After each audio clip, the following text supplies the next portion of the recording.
நான் சமீபத்துல பெரியவர்களுக்காக சொல்லுகிறேன், இதுவரைக்கும் உனக்காக பேசிக் கொண்டிருந்தேன். இந்த முன்னால டீச்சர்ஸ் இருக்கிறீங்களா, கொஞ்சம் சீனியர்ஸ் இருக்கிறீங்க, பிரமுகர்கள் வந்திருக்கிறீர்கள். உங்களுக்காக ஒரு விஷயம் சொல்லுகிறேன், நீயும் வாங்கி வைத்துக்கொள். விதைகள் தான் அது. இந்த வயதில் மரமாக உடனே முளைக்கும், உனக்கு கொஞ்சம் நேரமாகும், இருந்தாலும் வாங்கிக்கொள். ஏனென்றால் விதைகள் ஒருபோதும் உறங்குவதில்லை, அதை முளைக்கும். காலம்தான் அதற்காக துணை செய்ய வேண்டும். பாருங்க, சமீபத்தில் நான் ஒரு புத்தகம் படித்தேன் குழந்தைகளை. உங்களுக்கு மிக முக்கியமான ஒரு விதையை தூவிவிட்டு போகிறேன். வகுப்பறைக்குள் நீ படிக்கின்ற படிப்பு மட்டுமல்ல இந்த உலகத்தை நீ சந்திப்பதற்கான படிப்பு. வெளியில் இருக்கக்கூடிய படிப்பை படி. மிக முக்கியமான இன்னொரு விஷயத்தை சொல்லுகிறேன். திரைப்படத்தை, சீரியல்களை, சும்மா ஜோக்குகளை பார்த்துவிட்டு இந்த மீடியாவுக்குள்ள இருந்துகிட்டு இந்த இன்டர்நெட்டை பார்த்துக்கிட்டு காலத்தை கழிக்காது. அதில் மிக சிறப்பான ஒரு செய்தியாக நீ வர வேண்டும் என்பதற்காக நீ முயற்சி செய். அதற்குள் மூழ்கி போகாத. அது அல்ல உன்னுடைய பிறப்பிற்கான நோக்கம். நான் ஒரு புத்தகத்தை படிச்சேன், 70 பக்கம் குழந்தைகளை. அந்த புத்தகம் 70 பக்கம். இங்க எத்தனை பேருக்கு புத்தகம் வாசிக்கின்ற பழக்கம் இருக்கிறது என்று எனக்கு தெரியாது. ஏனென்றால் நாம வாசிக்கணும்னாலே அது பரீட்சைக்குன்னு சொல்லிட்டு பண்ணிட்டதுனால நமக்கு வாசிப்புனால ஒரு அலர்ஜி வந்துருச்சு. படிக்கிறதுனால ஒரு அலர்ஜியா இருக்கு, எழுதுறதுனால ஒரு அலர்ஜியா இருக்கு. யாருக்காக படிக்க வேண்டியதாக இருக்கிறது, எதற்காக எழுத வேண்டியதாக இருக்கிறது. பாருங்க, கேள்வி கேட்கிறவன் பெரிய ஆளுங்க, பதில் சொல்றவன் அதுக்கு கீழே இருக்கிறவன். இவங்க எல்லாம் கேள்வி கேட்கிறாங்க, நீங்க எல்லாம் பதில் சொல்லிட்டு இருக்கிறீங்க. கேள்வி கேட்பதுதான் கல்வியை தவிர பதில் சொல்லுவது அல்ல. கேள்வி கேள், ஒவ்வொரு கேள்வியாக எழுப்பு. ஏன் இந்த பழம் விழுந்தது கேள்வி கேட்டாங்க நியூட்டன். நீ நானும் பார்த்தோம், அவன் கேட்டான். ஏன்? இன்ஃபர்மேஷன். ஓ, கிராவிட்டி, நாலேஜ். மண்ணிலிருந்து கிளம்பியது மறுபடியும் மண்ணுக்குத்தான் வரும். விஸ்டம். கண்டுபிடிக்கணுமா இல்லையா ஒரு விஷயத்தை? புலி முட்டமா உட்கார்ந்துட்டு இருக்க முடியாது, வெங்காயம் மாதிரி இருக்க முடியாது. அடுத்தடுத்த கட்டத்துக்கு யோசிக்கணும் இல்லையா? பார், ஒரு புத்தகம் நான் மக்களை சந்திப்பதையும் நான் இந்த உலகத்தை எப்படி சந்திக்கிறேன் என்பதையும் என்கின்ற பெர்ஸ்பெக்ஷன், என்னுடைய பார்வையை மாற்றுது பாருங்க ஒரு புக்கு. அந்த மாதிரி ரஸ்கின் எழுதிய புத்தகம் தான் மகாத்மா காந்தியின் வாழ்க்கையை மாற்றியது. தாய் என்கின்ற ஒரு நூல் தான் கலைஞருடைய வாழ்க்கையை புரட்டி போட்டது. நீ எதை வேண்டுமானாலும் படி, ஆனால் படி என்கிறேன் நான். பார், அந்த புத்தகத்திற்கு பெயர் எனக்கு என்னமோ அதற்கு நோபல் பரிசு கிடைச்சிருக்கணுங்க அந்த புக்குக்கு. ஆனா நம்முடைய லிட்ரேச்சரை யாருமே கொண்டாடுறதே இல்லை. ஏன் தெரியுமா? வாசிக்கின்ற பழக்கம் நம்மிடத்திலே இல்லையே. யார் யாருக்கோ நோபல் பரிசு கிடைக்கிறது. கீதாஞ்சலிக்கு கிடைச்சது. நான் போன சாந்தி நிகேதனுக்கு, அந்த நோபல் பரிசு காணாம போயிடுச்சான். அங்க இல்ல, யாரோ தூக்கிட்டு போயிட்டாங்க. எங்கெங்கயோ இருக்குது. இந்த பிஎம்ஓ சிஎம்ஓ எங்கெங்கயோ போகும்போது அங்கெல்லாம் பரிசா கொடுக்கறாங்க. வாங்கிட்டவங்க எல்லாம் வராங்க, இன்னும் அது கொடுக்கப்படல. நம்ம தாகூருக்கு கிடைச்ச நோபல் பரிசு காணும். அதுக்கு நோபல் பரிசு கிடைச்சிருக்கணும் அந்த புக்குக்கு. அந்த புத்தகத்தின் பெயர், அதை எழுதியவர், அது வந்த இலக்கியத்திற்கான மூலமொழி தெலுங்கு, எழுதியவர் கேசவ ரெட்டி. அந்த நூலினுடைய பெயர் அவன் காட்டை வென்றான். அந்த நூலை மொழிபெயர்த்தவர் எத்திராஜுலு. அந்த புத்தகத்தை வாசிக்கிறேன் நான்.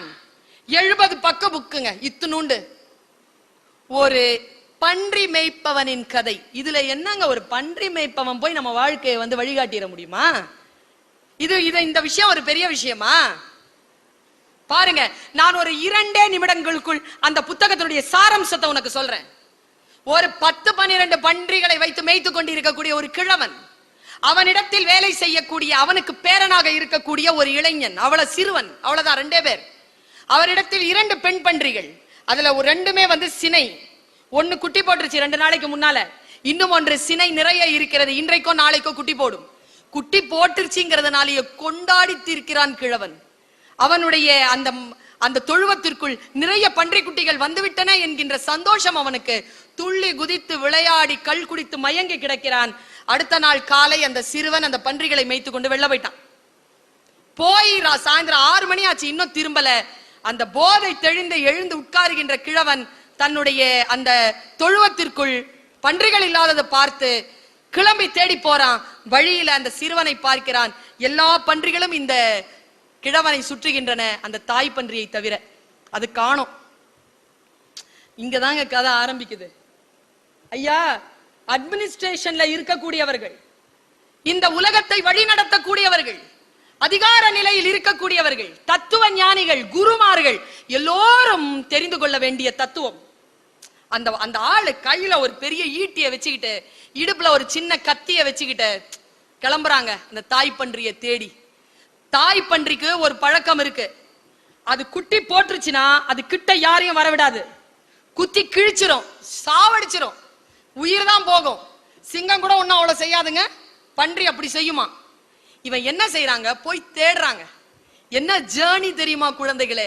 நீங்கள் எதை எதையோ பார்க்கிறீர்களே, காட்சிகளாக பார்க்கிறீர்களே, நீங்கள் அந்த கற்பனை திறன் உங்கள் மனதிலே விரிய வேண்டும் என்றால், அந்த பயிற்சி இருக்க வேண்டும் என்றால், யாரோ ஒருவர் கண்டு கழித்த காட்சியை பார்க்காமல் புத்தகங்களை வாசித்து நீங்கள் அந்த காட்சியை உங்களுக்குள் உருவாக்கி கொள்ளுங்கள். அதை விட மிகப்பெரிய பேரு வேறு யாருக்கும் கிடைக்காது மனிதர்களை தவிர என்பது என் எண்ணம். பாருங்க, அவன் போறான், ஒரு குருவி இருக்குங்க, அது ஒரு கேரக்டர். அந்த குருவி சத்தம் போடுது. அது எப்ப சத்தம் போடுனா, ஏதாவது அப்நார்மலா நடந்துருச்சுன்னா சத்தம் போடும்.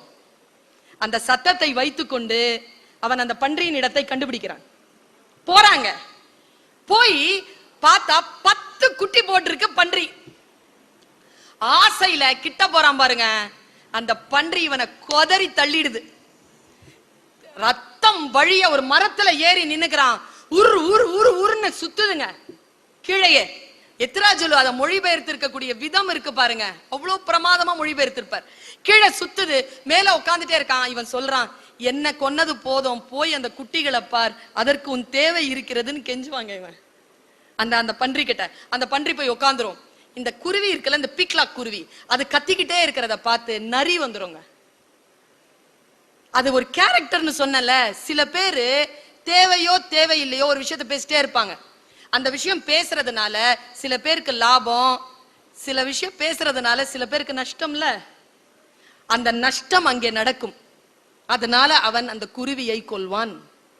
அவன் கொல்லும் போது சொல்லுவான், நான் எனக்கு உதவி செய்த அந்த குருவியை எதற்காக அது உதவி செய்ததோ அதை காப்பாற்றுவதற்காக கொல்ல வேண்டி இருக்கிறதுன்னு பேசுவாங்க. பெரியவர்களுக்கு புரியும் என்று நினைக்கிறேன். அதை கொலை செய்ய வேண்டும் என்று நான் முடிவெடுத்து விட்டேன், ஆனால் எனக்கு அந்த எண்ணம் இருக்கவில்லைன்னு துடிச்சிட்டு நிப்பான் பாருங்க. 2 நரி வந்துரும். 2 நரியில இவன் கீழே இறங்கினா தன்னைதான் பன்றி குறி வைக்குங்கிறதுனால ஒரு நரிய கொன்னுடுவாங்க கத்தி அடிச்சு. இன்னொரு நரி என்ன பண்ணும், அந்த பன்றி கொன்னுடும். அது இல்லாத 3வது 4வது நரின்னு பின்னால வந்து 2 குட்டியை எடுத்துட்டு போயிடும். 8 குட்டி இருக்கோங்க. திரும்பி பாப்பான் பாருங்க, 10 நிமிஷத்துல 50 நரி வந்துரும். 50 நரியிடம் இருந்து அந்த 8 குட்டிகளை காப்பாற்ற வேண்டும் என்றால் தான் கீழே இறங்கினால் தான் முடியும். ஆனால் தான் கீழே இறங்கினால் தாய் பன்றி தன்னை கொன்றுவிடும் என்பதற்காக அந்த கிழவன் தாய் பன்றியை கொல்லுவான். 8 குட்டிகளை காப்பாற்றுவதற்காக தாய் பன்றியை கொல்லுவான் அந்த கிழவன். தாய் பன்றியை கொன்னுட்டு சொல்லுவான், இந்த தலைமுறையை காப்பாற்றுவதற்காக நான் பொன்னாக வளர்த்த என் தாய் பன்றியை நான் கொன்றேன்னு அழுவாங்க அந்த கிழவன். கடைசியா எடுத்துக்கிட்டு எல்லாத்தையும் விரட்டிட்டு எடுத்துக்கிட்டு ரத்தம் வழிய ஊர் தேடி வருவான். அவனால முடியாது, வயது காரணமாக கால் தள்ளாடும். வெள்ளி முளைக்கின்ற நேரத்தில் மயங்கி கீழே விழுவான். கண் விழித்து பார்க்கின்ற பொழுது அந்த தட்டுல 8 குட்டிகளுக்கு பதிலாக 8 பிண்டங்கள் இருக்கும். அதை பருந்து சாப்பிட்டு தீர்த்திருக்கும். அவன் தள்ளாடியபடி கண்ணீரோடு வந்து அந்த குடிசையில் சாய்வான். அப்பொழுது அந்த சிறுவன் அவன் காலடியில் வந்து நிற்பதாக கதை முடியும்.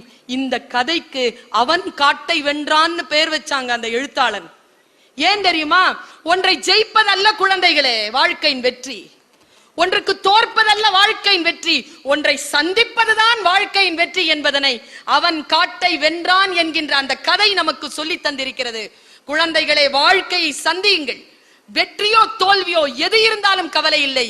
யார் ஒருவர் துணிச்சலாகவும் நேர்மையாகவும் நேர்த்தியாகவும் வாழ்க்கையை சந்திக்கிறார்களோ அவர்கள்தான் ஜெயிக்கிறார்கள், அவர்கள்தான் வெற்றி கொள்கிறார்கள், அவர்கள்தான் இந்த வையத்திற்கு தலைமை ஏற்கிறார்கள் என்று சொல்லி வாய்ப்பளித்தமைக்கு நன்றி பாராட்டி விடைபெறுகிறேன். நன்றி.